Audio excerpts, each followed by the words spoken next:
Hello, everybody, and welcome to yet another edition of the Middle Georgia Spotlight. I'm your host, Jack Ellis. Thank you so much for being with us here on this special edition. I say a special edition of the Middle Georgia Spotlight because we're going to be talking about Juneteenth. As you are aware, in 2021, President Biden signed a document, an executive order, proclaiming Juneteenth as an official federal holiday. And so we've been celebrating Juneteenth for quite some time.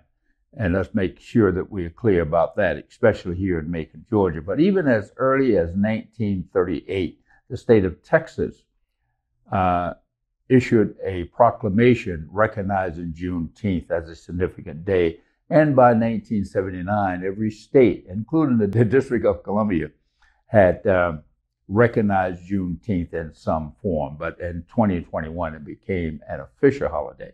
But here in the state, here in Macon and Middle Georgia, Juneteenth had been recognized and celebrated for several years, led by none other than George Muhammad, who is joining us here today to speak about the activities, the significance of, and how we should commemorate and or celebrate Juneteenth.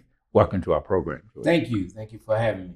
Well, like I said, you have been carrying this torch for quite some time, long before it became an official holiday. You and others have trying to get us together once a year to celebrate or commemorate Juneteenth, even though it took place Juneteenth in Galveston, Texas, in June 19th of 1865. But we had a similar thing to happen here in Macon in April of 1865. Tell us about the significance of celebrating Juneteenth and how it relates to Macon and our local area here. Absolutely. Well, first of all, there's a group called Kwanzaa Cultural Access Center Incorporated, and later it was joined by Torchlight Academy Incorporated. They're both nonprofit organizations. People like Kirkland, Abijah Hodges, Gloria Sase, Bai Sase, Regina Muhammad, Dr. Patrice Sapp, Carol Holling, some of those other, Johnny Marr, some of those other people we all together had Kwanzaa Cultural Access Center. And we had been doing Kwanzaa. Our first year of celebrating or lifting up Kwanzaa, it was in 1992 in December. And I was looking at this book by a gentleman, his last name is Anyike, on African-American holidays. And it mentioned Juneteenth as the end of slavery. And so that struck me. I've been kind of like a person who's taken kind of a leadership, a catalyst type role with the group. And that's why people know me as a person who, has led the whole thing. But really it's just that I'm kind of like a catalyst kind of personality. And I felt what greater thing as Black people should we celebrate was the end of slavery. I thought that we should definitely be celebrating that in Macon. And even though it was a Texas holiday, to me, if that was the end of slavery, quote unquote, in the United States, well, we should be in Macon, in every place Black people should be celebrating. So that's how it started. And ironically, or by the grace of the Most High, just leading us, divinely guiding us, we started doing this celebration in Tatnall Square Park. We called it the Juneteenth Freedom Festival. Juneteenth is very important for us to recognize. It's more symbolic, and everybody didn't go free after June 19th. A lot of people did, and there are a lot of things that began to change in 1865. The Freedmen's Bureau became in play, and a lot of schools, and the Reconstruction began to really take shape after that period. There still were pockets of people that were still enslaved, certain states that were still holding enslaved people, outliers, so to speak. And even up to today, you still have these things, these weird things that are happening different places for many years. But we just always wanted to highlight and go into studying. It's a very deep topic. It takes a lot of layers. As you said, really everybody has a quote unquote or a Juneteenth. It's not in June, but in 1865, when you look at the history, the same scenario was occurring throughout the country, throughout the South, as the Union troops were moving south. And the war really had pretty much been ended. Macon was still holding on. You had a lot of folk still unwilling to give up. So that's kind of the tip of the iceberg. But you celebrate Juneteenth and Tatner Square Park, and we'll talk about some of the activities that will be going on there. But the significance of Tatner Square Park is that's where Macon finally surrendered. Talk to us a little bit about that. Absolutely. You're getting at that, the first thing. Yeah, and we found that out 16 years ago, roughly about 16, 17 years ago. Let me put it like this. This is our 32nd year, 16 years into our celebration of Juneteenth, or our commemoration. We found out that Macon was surrendered in the very place, Tatler Square Park. The Confederate forces here surrendered to General Wilson in April 20th, 1865. And that was like, wow. So we've been in that same place, having the festival, the Juneteenth Freedom Festival. The reason we chose the park was because of the other kinds of demonstrations, the struggle in Tatler Square Park for Black people to even use the park, to go in the park. We knew in the civil rights movement in the 70s, 60s, and 70s, there are a lot of sacrifice and struggle was made, and people I heard that were killed and definitely beaten. So when we finally, knowing in our time, we could freely go in the park. And in honor of those people who had made a way for us to have that opportunity, we called it the Juneteenth Freedom Festival. That's how it started. So yes, it's very, very significant. Even many Black Union soldiers were deputized in the park as Black soldiers came into the Union Army late in the war, and really turned the tide at the end of the war with a powerful, very powerful drive to end it because of their morale. They had nothing to lose.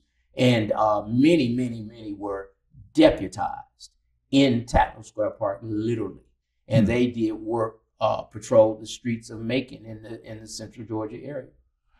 Now, of course, there will be different activities that you all will spearhead throughout the city, and we'll talk about some of those.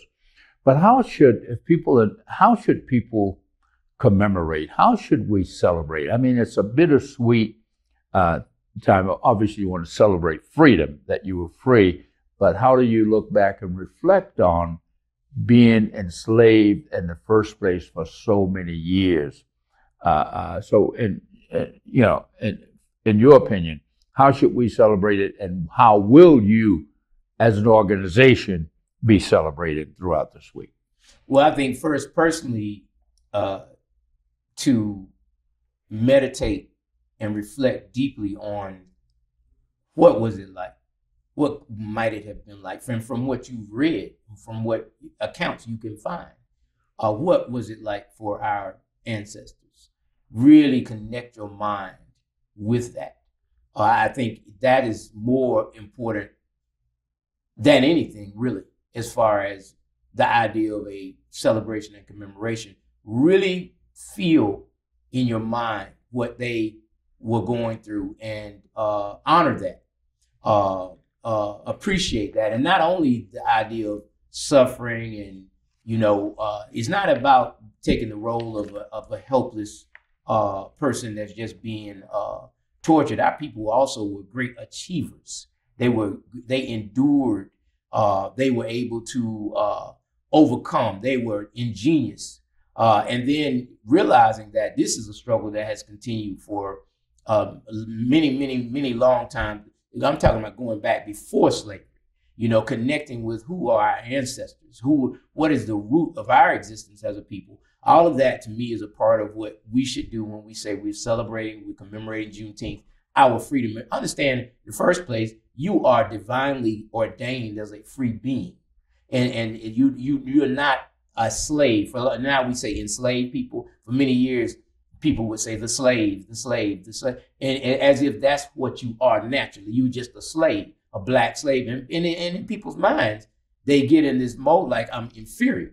But we are not by nature a slave. We're not by nature a people to be oppressed or exploited. So those kinds of, it's a very deep reflection. And then as you come up through time, you connect with what is your obligation then. Today, I'm alive. This is the time, my time in the sun, of physically being here on this planet and in this universe. What should we be doing? What should I be doing? What can I do to give honor to that struggle, to take it forward, to prepare it to take rise as I continue my life? Those are the things to me that one should be,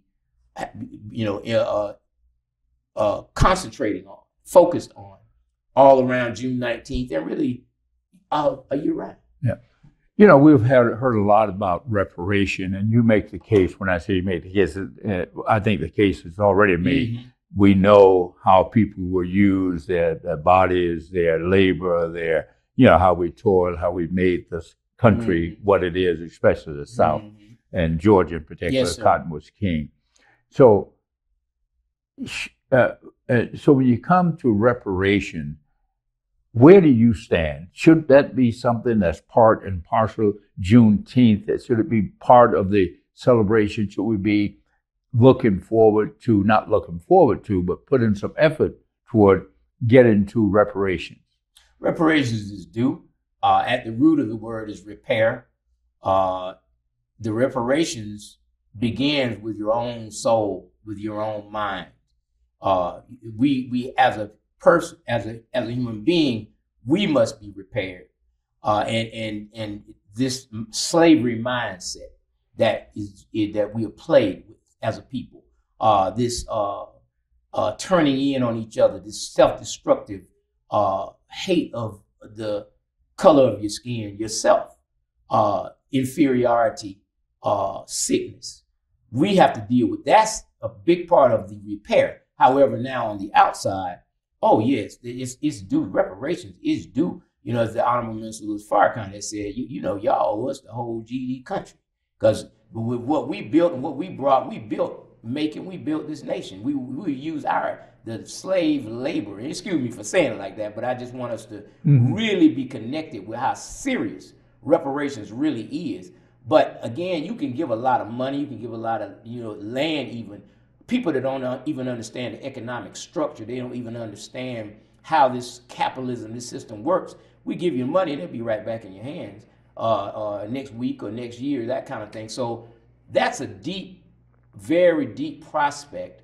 But certainly I think... But it should start, though. It should, absolutely. And then on the other side, with white people or Europeans or folk like that, it needs to be a spirit in their heart. There's a lot of sickness that they need repair. They need repair in a lot of their souls, because to treat anybody the way they treated us and the way they've treated people all over this planet, this very sick behavior of just no respect in themselves, no respect for life, just this madness of violence, this preoccupation with murder and exploiting people and corruption, being part and parcel, if I said that right, of the way of your culture. They need healing. They need to be repaired. I want to share something that a white man wrote, the foreword to Frederick Douglass' autobiography. And so, bear with a minute. It said that it may perhaps be fairly questioned whether any other portion of the population of the earth, not just America, of the earth, could have endured the suffering, the horrors of slavery, without having become more degraded in the scale of humanity than the slaves of African descent. Nothing has been left undone to cripple their intellects, darken their minds, debase their moral nature, obliterate all traces of their relationship to mankind, and yet how wonderfully they have sustained the mighty load of a most frightful bondage under which they have been groaning for centuries. Yes. So getting back to you said how white people should, I mean, how can you not read that? A witness, this is a man witnesses this, a white man witnesses this. How can you now want to take that out of school books, for instance, in Right. this state? How can you not want to have some, we call it equity, diversity, and inclusion? How can you not, if you are a good person? That's what you were talking about, Right. how we all have to look within ourselves. Yeah, a lot of that is an assumption of a soul that's whole, that has a health to it, if it's not still sick.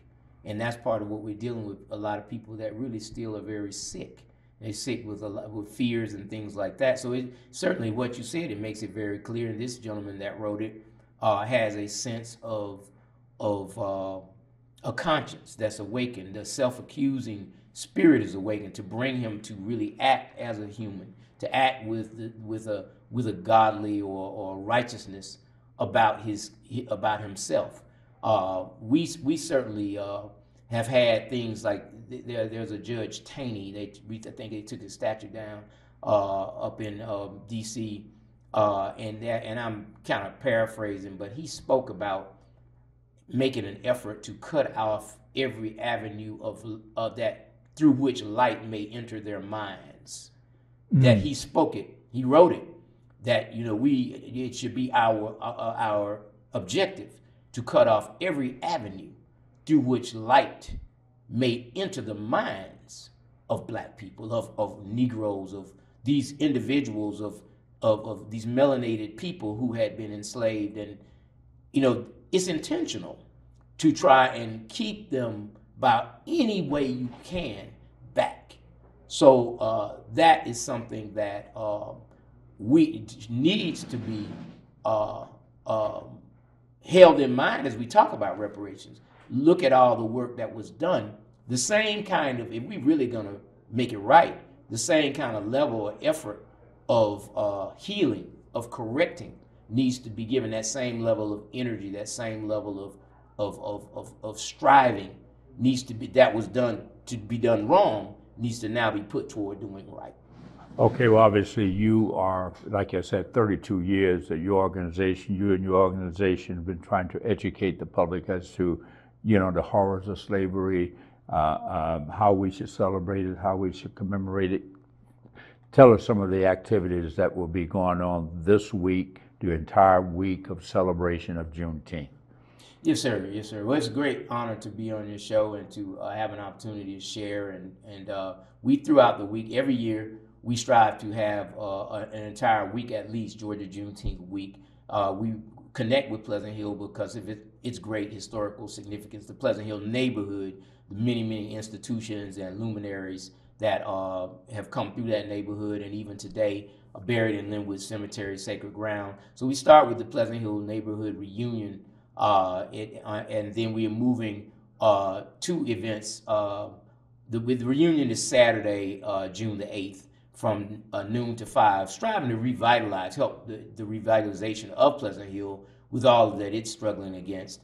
But then we have also on Sunday, June 9th, at 3 p.m., a genealogy workshop at St. Peter Claver in the Catherine Drexel Center. That's at 3 o'clock again on the 9th. We're having a nature walk for health and health, peace, and wisdom at Ocmulgee National Monument. We're looking at some of the connections between Native people and Black or melanated peoples, and just settling your mind, getting your mind to be healed. We're having Black History tours, van tours, Monday through Thursday, from Monday the 10th through Thursday the 13th.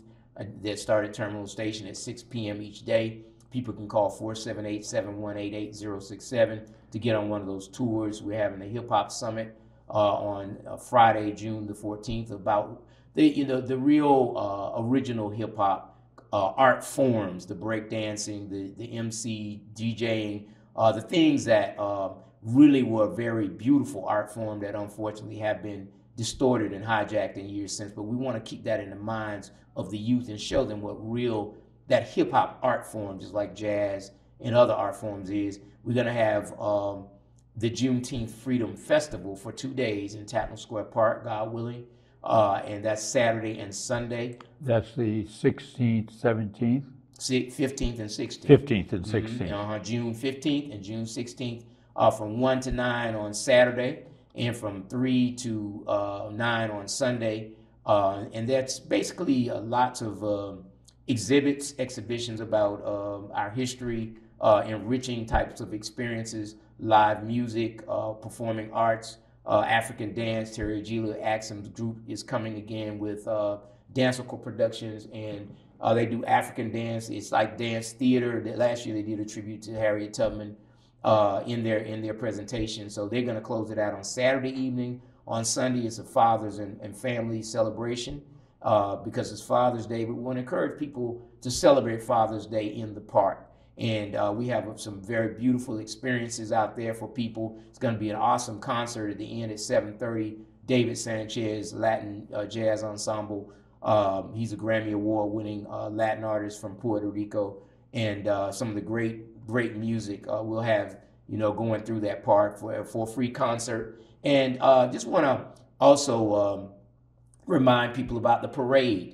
This is going to be at 3 o'clock on downtown Macon, and we have a Juneteenth parade. We collaborate with Macon Black Culture. There's a group of younger people, or just a newer group, but they are a younger affiliation, a younger association, and they're doing a lot of activities that extend up to the 19th. They're ending with in Greenwood Bottom, in the area of Hazel Street. They're having a barbecue, and so and that's going to be on the 19th. And they're going to be giving away barbecue. They're going to be having a lot of special activities. So they are doing some other programs. All of them I'm not familiar with, but we partner with them. We are striving to show and build that unity, and generationally to show the continues, because we are going to have people to continue what we've started in our time. So that's basically the essence of the week, the main things that we'll be doing.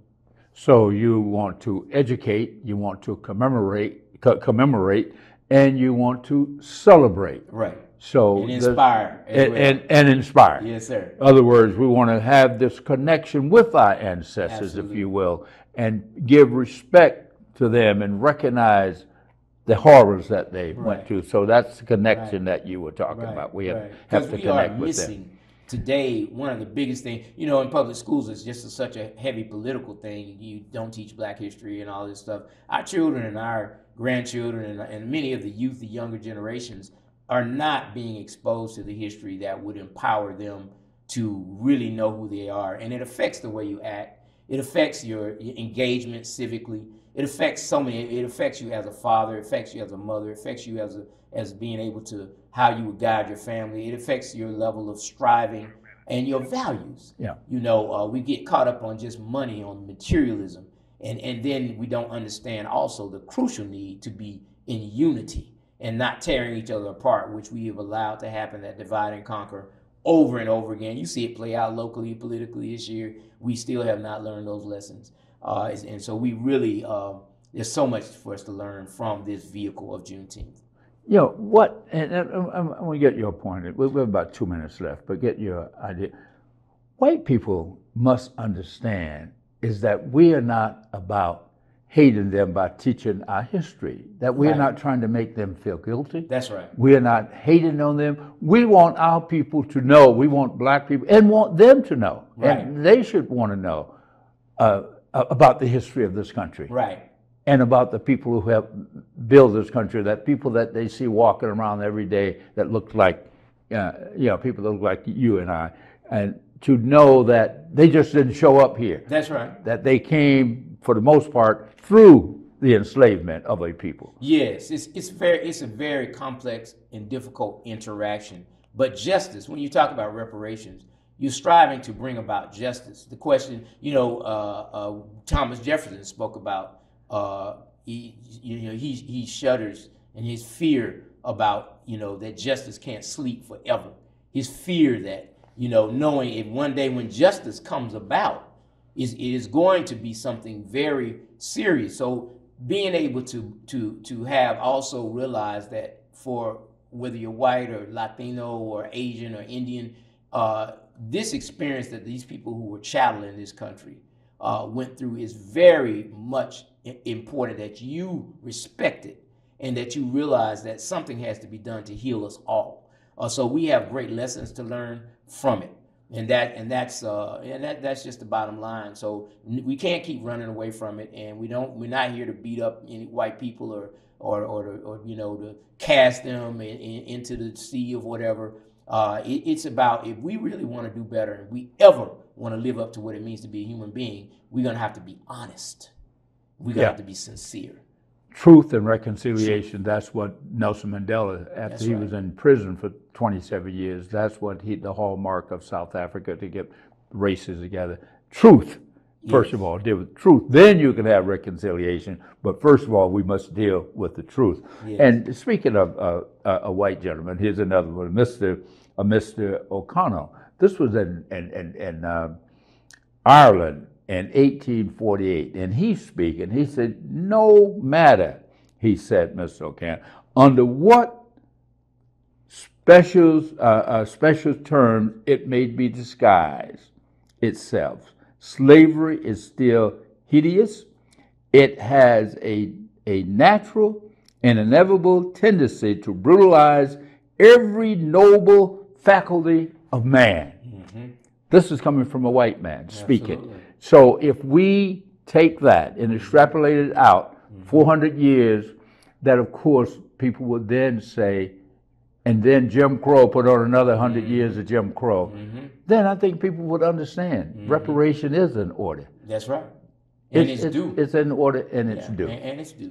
Well, I'll give you the last word. What would you like to say to the people celebrating Juneteenth as we approach the Juneteenth celebration? I would like to say that it's our Juneteenth, and it should be significant to our community. We ask for your support, and we ask for your presence and your participation, and let's all come together. But we always try to bring something very special for the community. We work really hard to bring beautiful cultural experiences for the people that are healing and good for your family.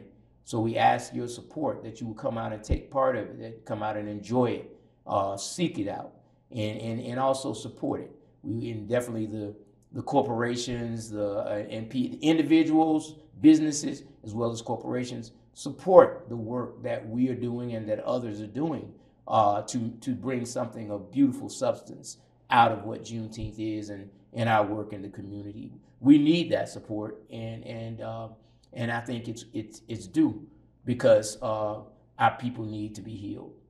Well, we want to thank you very much for your efforts throughout the years, 32 years out here, trying to get all of us to understand the importance of celebrating and commemorating Juneteenth. And now that we have a national holiday, June 19th every year, that we should all celebrate. And of course, we thank you for your work. All praises due to God. Thank you. Thank you. And we thank you all for joining us here this week on the Middle Georgia Spotlight. And we ask all of you, white and black, Hispanic, no matter what, celebrate this holiday. Get to know why we celebrate it. Just as we celebrate Holocaust Day, we celebrate Cinco de Mayo, we celebrate a lot of other days that everyone comes together. So we ask that we have the diversity in celebrating this holiday, but especially people of African descent. Get to know this holiday. Get to know why we celebrate it, and discuss it in your home with your children. Don't wait for the school system to teach you what's in these books, what Frederick Douglass talked about, what Martin Luther King spoke about, and what George Muhammad is speaking about today. Until next week, I'm your host, Jack Ellis. Goodbye.